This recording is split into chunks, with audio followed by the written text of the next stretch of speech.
Et si, à 3 heures du matin, un souffle invisible avait failli effacer un pays tout entier? Imaginez, Ouagadougou plongé dans la nuit la plus épaisse, chaque rue figée sous un manteau d'ombre. La ville semble dormir, mais dans ses artères muettes, une opération d'une froideur chirurgicale se déploie, prête à arracher en quelques heures la souveraineté du Burkina Faso. Ce n'est pas une révolte improvisée, ni la colère désordonnée d'une foule. C'est un coup d'État préparé comme une mécanique de précision où chaque mouvement a été pensé pour paralyser la capitale sans un bruit. Les forces de sécurité tombent sur l'indicible. Des explosifs industriels cachés dans des recoins oubliés, des caisses d'armes venues d'ailleurs, introuvables sur le marché local. Tout est prêt à transformer Ouagadougou en champ de ruines en l'espace d'une nuit. Mais la cible dépasse un homme, un bureau ou un palais. Les assaillants visent de plus haut, effacer l'idée même de souveraineté, étouffer la voix d'un peuple libre, balayer l'espoir d'une nation digne et indépendante. Leur plan, frapper vite, frapper fort, plonger le pays dans le silence absolu avant l'aube. Chaque seconde compte, chaque geste est millimétré pour écraser toute résistance avant qu'elle ne prenne forme. Si leur plan avait abouti, le Burkina Faso aurait perdu la maîtrise de son destin pour une génération entière, peut-être plus. L'avenir d'un peuple, sa dignité, sa liberté de choisir auraient vent sombrer dans l'obscurité. Mais alors que la peur s'infiltre dans la ville, une force inattendue commence à se lever dans l'ombre. Dans cette nuit d'effacement programmée, une résistance imprévue va bouleverser le sort du pays. Plongeons ensemble dans ces heures décisives où tout pouvait basculer. Comment une poignée d'hommes et de femmes a-t-elle pu enrayer une machine aussi implacable? Revenons sur le fil tendu de cette nuit où chaque choix pouvait sauver ou condamner une nation. Pourquoi les heures les plus sombres sont-elles celles où tout vacille? 3 heures du matin n'est pas un simple instant volé à la nuit. À cet instant précis, une capitale tout entière tient sur un fil invisible, exposé comme jamais auparavant. Quand Ouagadougou s'endort, c'est le rêve d'un peuple qui s'abandonne à la promesse fragile de la sécurité. Mais sous le silence, ce n'est pas la paix qui règne, c'est une tension sourde, une respiration suspendue. Chaque ombre semble dissimuler la menace de l'inconnu. Ce soir-là, le moindre bruit prend une importance nouvelle. Les avenues, d'ordinaire vivantes, se changent en couloirs vides, où la peur rampe, invisible mais réelle. Le vent effleure les toits, les lampadaires projettent des halos hésitants, et même les chiens errants évitent les routes. Pourtant, le calme apparent masque un pressentiment. Quelque chose se trame dans l'ombre. Soudain, la monotonie de la nuit se brise. Un véhicule glisse lentement, découpant le silence par ses mouvements précautionneux. Il ne suit pas le rythme habituel. Il longe les murs, épouse les recoins les plus sombres, comme s'il connaissait par cœur les chemins de l'invisibilité. Les initiés le comprennent aussitôt. Cette voiture ne cherche pas à s'intégrer, elle cherche à disparaître. Mais cette nuit défie toutes les autres. Depuis plusieurs semaines, la tension ne retombe jamais pour les forces de sécurité. Les rumeurs d'instabilité et d'ingérence étrangère planent sur la ville comme un nuage tenace. Les patrouilles redoublent de vigilance, craignant l'attaque ou l'opération concertée. La routine, loin de rassurer, devient un fragile rempart contre l'invisible. À 3 heures du matin, la moindre erreur peut tout faire basculer. L'habitude, si rassurante en temps de paix, devient ici le pire ennemi. Chaque seconde pèse sur le destin du pays. Car ce qui se joue cette nuit-là, c'est la survie même de l'État. Un détail ignoré, un passage inaperçu, et c'est la voix du peuple, la dignité du Burkina Faso, qui risque de s'éteindre. Ce que les patrouilles vont découvrir va dépasser toutes les craintes. Le piège prêt à se refermer est plus vaste qu'aucun ne l'aurait imaginé. Ce que personne ne sait encore, c'est que la nuit n'a pas livré tous ses secrets. Quand la vérité éclate, elle n'épargne personne. Ce n'était pas un acte isolé. C'était une partition de destruction, réglée comme une horloge, conçue pour faire chuter non seulement le cœur d'une ville, mais aussi la volonté d'un peuple entier. Tout débute par une course-poursuite effrénée dans la nuit. Une patrouille repère un véhicule à la trajectoire trop précise pour être fortuite. Les occupants semblent connaître chaque ruelle, chaque raccourci. Rien n'est laissé au hasard. L'accélération, les virages millimétrés, le souffle court, tout indique une opération préparée dans ses moindres détails. Quand la voiture s'immobilise, encastrée contre un muret, les agents découvrent ce qui semble d'abord n'être que de banales caisses métalliques. Mais à l'intérieur, ce sont des cylindres d'explosifs purs, calibrés pour raser des blocs entiers. Ces caisses sont émases sont les premiers fragments d'un puzzle macabre. L'enquête s'étend en spirale. Les forces de sécurité ratissent les quartiers alentours. Très vite, d'autres caches le sont découvertes. Des explosifs soigneusement disposés au point névralgique du tissu urbain. Ponts, centrales, carrefours stratégiques, tout est menacé. Chaque rue, chaque croisement devient suspect. La ville entière semble porter la marque d'une main invisible. Mais au fil des heures, le tableau s'assombrit encore. Parmi les pièces saisies, des armes sophistiquées, à peine déballées, arborent des marquages inconnus. Les séries gravées ne correspondent ni à l'arsenal national, ni aux groupes rebelles du secteur. Les analystes relèvent des inscriptions dans une langue étrangère, des codes qui échappent à toute classification connue. Ce niveau de préparation n'a rien de local, il trahit l'intervention d'une puissance extérieure. Les filières logistiques apparaissent tentaculaires et opaques. Des messages cryptés surgissent à la périphérie, interceptés dans le tumulte. Ils révèlent une organisation clandestine, méthodique, opérant depuis l'ombre, avec des relais à l'étranger. La violence n'est plus brute, mais orchestrée par une intelligence froide et calculatrice. Le but de ce dispositif, s'emparer du pays en quelques heures, décapiter l'État, semer la panique et offrir à l'ennemi la scène d'un pays désorienté, prêt à être manipulé. Si le plan avait abouti, le Burkina Faso serait tombé dans un gouffre sans fond, livré à la loi du plus fort et à la peur. À mesure que la ville mesure la portée du danger, une question tenace s'impose. Derrière chaque bombe désamorcée, derrière chaque arme saisie, les preuves s'accumulent. Pourtant, une énigme demeure. Qui manipule les fils de cette conspiration et jusqu'où s'étendent ses ramifications? Mais alors que l'enquête avance et que la peur recule, un autre front s'ouvre, la riposte. Car au cœur de la nuit, la résistance s'organise et refuse que le pays sombre dans la terreur. Ce qui s'est joué dans la nuit de Ouagadougou dépassait la simple lutte pour le pouvoir. C'était une attaque contre la capacité de l'Afrique à façonner sa propre destinée, un défi jeté à l'idée même que le Burkina Faso puisse choisir sa voie, libre de toute ingérence. Dans l'obscurité silencieuse, alors que la ville paraissait endormie, des forces invisibles se mettaient en marche. Le plan n'était pas une énième prise de pouvoir improvisée. Il s'agissait d'une opération méticuleuse conçue pour frapper au moment où la République était la plus vulnérable. Les architectes de la conspiration avaient un temps tout préparé pour créer une paralysie totale, un choc dont le pays aurait du mal à se relever. Les armes découvertes n'avaient en rien d'anodin. On a retrouvé des mitrailleuses venues de l'étranger, des explosifs de qualité militaire répartis avec précision sur des points stratégiques de la capitale. Cette logistique trahissait une organisation internationale, déterminée à franchir toutes les barrières pour faire entrer ces instruments de mort. Ce n'était pas le caprice d'un groupe isolé, mais la preuve d'intérêt extérieur prêt à tout pour maintenir un certain équilibre régional. La cible n'avait rien d'un hasard. Ibrahim Traoré, devenu le symbole d'une souveraineté retrouvée. Pour ses partisans, il incarne l'espoir de voir le Burkina Faso cesser d'être un champ d'expérimentation pour des forces étrangères et devenir enfin l'artisan de son destin. Attenter à sa vie, c'était tenter d'étouffer d'un seul coup la possibilité d'un avenir panafricain libre et indépendant. Pour mesurer l'ampleur de la menace, il faut replacer ce complot dans le contexte du moment. Depuis des mois, le Burkina Faso bouleverse ses alliances, refuse l'héritage des puissances d'hier et ose forger ses propres partenariats. Cette audace a semé l'affolement chez ceux qui voyaient leur pouvoir vaciller. Si le coup avait réussi, la chute du président aurait ouvert la voie au retour d'un ordre ancien, au naufrage du rêve d'émancipation et à la perte de la dignité collective. Une nuit comme celle-là montre à quel point la frontière entre l'espoir et le désespoir est ténue, et comment tout peut basculer en quelques heures. Derrière ce complot, il y avait la volonté d'affirmer que l'Afrique n'a pas le droit d'écrire seule son avenir. L'assassinat visé ne concernait pas qu'un homme, mais aussi la confiance et la fierté d'un peuple prêt à construire un futur à sa mesure. Pourtant, l'échec du plan a révélé une vigueur insoupçonnée. La résistance populaire et la solidité des institutions ont défié la fatalité. Mais au matin, quelque chose avait changé. L'échec du complot a réveillé une énergie nouvelle, porteuse d'espoir et de détermination. Quand tout paraissait irrémédiablement compromis, c'est une cohésion inespérée qui a bouleversé le scénario. Dans l'obscurité, alors que la ville semblait figée par la peur, les forces de sécurité ont réagi comme un seul organisme. Leur coordination, quasi instinctive, a permis de neutraliser les premiers foyers de menaces avant qu'ils ne se propagent. Ces femmes et ces hommes savaient en qu'ils jouaient sur le sort de toute une nation. Il ne s'agissait plus de défendre des bâtiments, mais de préserver l'âme même du Burkina Faso. Mais le véritable choc est venu du peuple.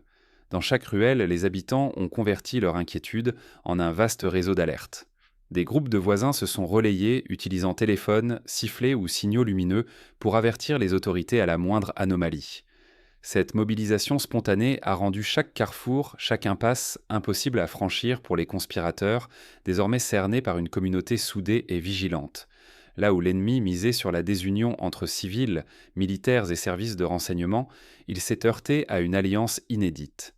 Les citoyens échangeaient en temps réel avec les forces armées, les radios locales, les relais communautaires, parfois jusqu'aux échoppes de quartier, devenaient des nœuds stratégiques de circulation d'informations vitales.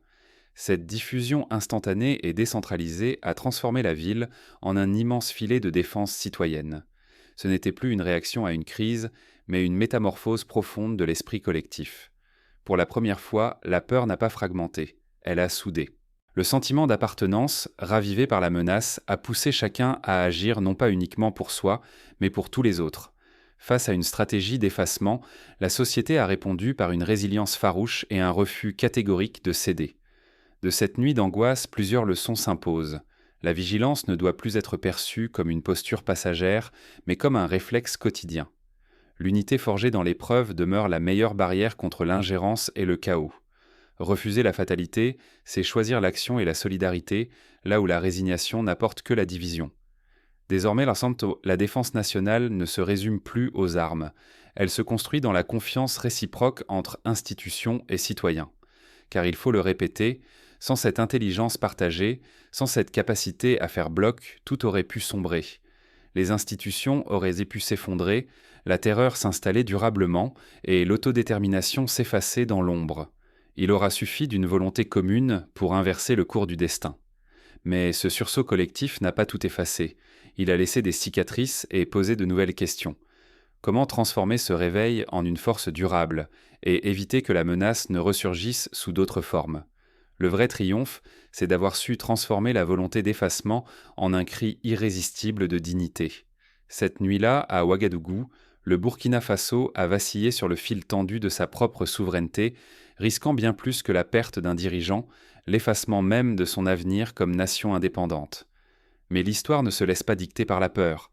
Elle s'ancre dans la mémoire de ceux qui ont refusé l'extinction et s'élève en appel à la résistance collective. Ce qui s'est joué n'était pas une simple lutte de pouvoir. C'était l'intrusion froide, méthodique, d'intérêts étrangers qui cherchaient à effacer un pays tout entier et à faire passer un message glaçant à toute l'Afrique. Votre destin ne vous appartient plus. Face à cette mécanique d'ingérence, la réponse n'a pas été seulement institutionnelle. Elle n'a pas été portée par des femmes et des hommes ordinaires, par des agents anonymes jusqu'au plus haut cercle de l'État, tous guidés par une certitude: quand la souveraineté vacille, c'est la dignité d'un peuple qui est en jeu. Laisser s'effacer ce récit, c'est s'exposer à d'autres coups d'ombre, ici ou ailleurs. Cela ouvre la porte au risque que, lors d'un prochain crépuscule, la mémoire soit trop courte pour reconnaître le danger et que l'histoire se répète sans fin. L'enjeu dépasse les frontières du Burkina Faso, il touche tous ceux qui croient encore à la possibilité d'une Afrique debout, maître de son propre destin. Se souvenir de cette nuit, c'est refuser la banalisation du coup d'État, c'est refuser de traiter l'espoir comme un luxe fragile. À l'aube, ce qui aurait pu être un point final est devenu un commencement. L'autodétermination n'est pas un don, mais une conquête de chaque jour. Cette nuit-là, le Burkina Faso a prouvé que ni la peur, ni la pression, ni la force brute ne suffisent à briser la volonté d'un peuple uni. Vigilance, solidarité, mémoire, voilà les remparts contre l'ingérence et la fatalité. Ne laissons pas ce combat s'effacer dans le bruit du quotidien ou la lassitude des lendemains difficiles. Porter la mémoire de cette nuit, c'est porter la promesse d'un futur choisi pour le Burkina Faso et pour tous les peuples qui aspirent à écrire leur propre histoire. Mais pour comprendre l'ampleur de la menace, il est essentiel d'examiner les racines historiques de ce type de tentative de déstabilisation. L'Afrique a connu, au cours des 60 dernières années, une multitude de coups d'État, chacun laissant derrière lui des cicatrices profondes et des leçons amères. Prenons par exemple la nuit du 24 janvier 1966 au Nigeria, où un coup d'État militaire mit fin à la Première République. Là aussi, tout s'est joué dans la nuit, la capitale Lagos plongée dans l'incertitude, les communications coupées, l'armée déployée dans les rues. Mais contrairement à Ouagadougou, ce coup d'État aboutit, entraînant des années de dictature et de conflits sanglants. Les conséquences furent dramatiques: répression, guerre civile et une société durablement fracturée. Ou encore, souvenons-nous du Ghana en 1966, lorsque Kwame Nkrumah fut renversé lors d'un coup d'État appuyé par des puissances étrangères. La nuit fut longue, les rues d'Accra silencieuses, mais au matin, le rêve panafricain d'un leader visionnaire avait été brisé. La suite fut une période d'instabilité, d'incertitude et de dépendance accrue envers l'extérieur. Le Burkina Faso, lui-même, n'est pas étranger à ce cycle tragique. En 1987, Thomas Sankara, surnommé le Che Guevara africain, fut assassiné lors d'un putsch. L'espoir d'une révolution sociale, l'ambition de voir le pays s'affranchir des chaînes du colonialisme et du néocolonialisme furent anéantis en une nuit. Ce traumatisme fait encore écho dans la mémoire collective du pays. À chaque fois, c'est la nuit qui sert de théâtre à ces bouleversements. À chaque fois, l'histoire hésite entre la chute dans l'abîme et la possibilité d'une renaissance. Mais le cas du Burkina Faso, en cette nuit particulière, a montré une différence de taille. La capacité d'anticipation, la réactivité des forces de sécurité et la mobilisation populaire ont empêché l'irréparable. Qu'est-ce qui a fait la différence ? Quels ont été les leviers concrets de la résistance face à une opération d'une telle ampleur ? Premièrement, l'intelligence collective. Les services de renseignement ont su capter des signaux faibles, analyser des mouvements inhabituels, croiser les informations transmises par les citoyens vigilants. Cette capacité à faire circuler l'information rapidement, de la base au sommet, a permis de déjouer de nombreux pièges. Un exemple frappant, lorsque dans le quartier de Paspanga, un commerçant nocturne a signalé le passage suspect de véhicules, son alerte a été prise en compte en moins de 10 minutes, permettant l'interception d'un convoi d'armes. Deuxièmement, la préparation des forces de sécurité. Contrairement à d'autres contextes africains, où la surprise est totale, ici les patrouilles étaient sur le qui-vive depuis plusieurs semaines. Des exercices de simulation de crise avaient été menés, des plans d'évacuation testés et des stocks de matériel d'intervention mobilisés. Cette préparation a permis non seulement de réagir vite, mais aussi de coordonner les interventions entre police, armée et gendarmerie. Troisièmement, la mobilisation citoyenne. Des comités de vigilance se sont spontanément formés dans plusieurs quartiers, imitant les méthodes de défense communautaire employées par les populations durant la période d'insécurité du Sahel. À Yagma, par exemple, des groupes de jeunes ont organisé des rondes à pied, munis de lampes torches et de radios portatives, pour surveiller les accès aux ponts et aux grandes avenues. Quatrièmement, l'utilisation des nouvelles technologies. Des applications de messagerie chiffrée ont permis de transmettre des alertes en temps réel, rendant plus difficile la tâche des instigateurs du complot. Cette innovation, inspirée par les expériences de résistance civile lors du printemps arabe, a montré toute sa puissance dès lors que l'ennemi cherchait à semer la confusion. Enfin, la solidarité institutionnelle. Les responsables politiques ont su taire leurs divergences pour afficher un front uni. Le président, les chefs de l'armée, les autorités religieuses et coutumières ont multiplié les messages d'apaisement, insistant sur la nécessité de défendre ensemble la souveraineté du pays. Ces stratégies concrètes, loin d'être anecdotiques, constituent désormais un modèle pour d'autres États africains confrontés à des menaces similaires. Il s'agit d'un véritable kit de survie institutionnelle, adaptable à chaque contexte, et dont la clé réside dans l'alliance entre vigilance populaire et efficacité des institutions. Mais que faire, dès lors, pour que cette nuit ne devienne pas un simple exploit ponctuel, mais le point de départ d'une transformation durable ? Première étape, instaurer une culture de la vigilance permanente. Comme au Rwanda après 1994, où les cellules de veille communautaires ont été institutionnalisées, le Burkina Faso pourrait inscrire dans la loi la création de comités de quartier chargés de la surveillance et du signalement des comportements suspects. Deuxième étape, renforcer l'éducation citoyenne. L'histoire du pays, et en particulier celle de ses résistances au coup d'État, devrait être enseignée dès l'école primaire. Comprendre les mécanismes de l'ingérence, les dangers des divisions internes et la valeur de la solidarité nationale, voilà un antidote puissant contre la manipulation et la résignation. Troisième étape, investir dans la formation des forces de sécurité. Il ne suffit pas de disposer d'armes ou de véhicules. Il faut aussi des femmes et des hommes formés à la gestion de crise, capables d'anticiper, de négocier, de désamorcer les tensions. La coopération avec d'autres pays africains, à travers des exercices conjoints, pourrait renforcer cette capacité. Quatrième étape, instaurer des mécanismes de transparence et de contrôle démocratique. Plus une société est informée, plus elle est sans difficile à manipuler. La création de plateformes citoyennes de suivi de la sécurité associant médias, ONG et autorités locales garantirait que chacun puisse participer à la défense de la souveraineté nationale. Cinquième étape, cultiver la mémoire collective. Organiser chaque année une journée de la résistance où l'on commémore les victoires contre les tentatives d'effacement permet de transmettre l'esprit de vigilance et de fierté aux générations futures.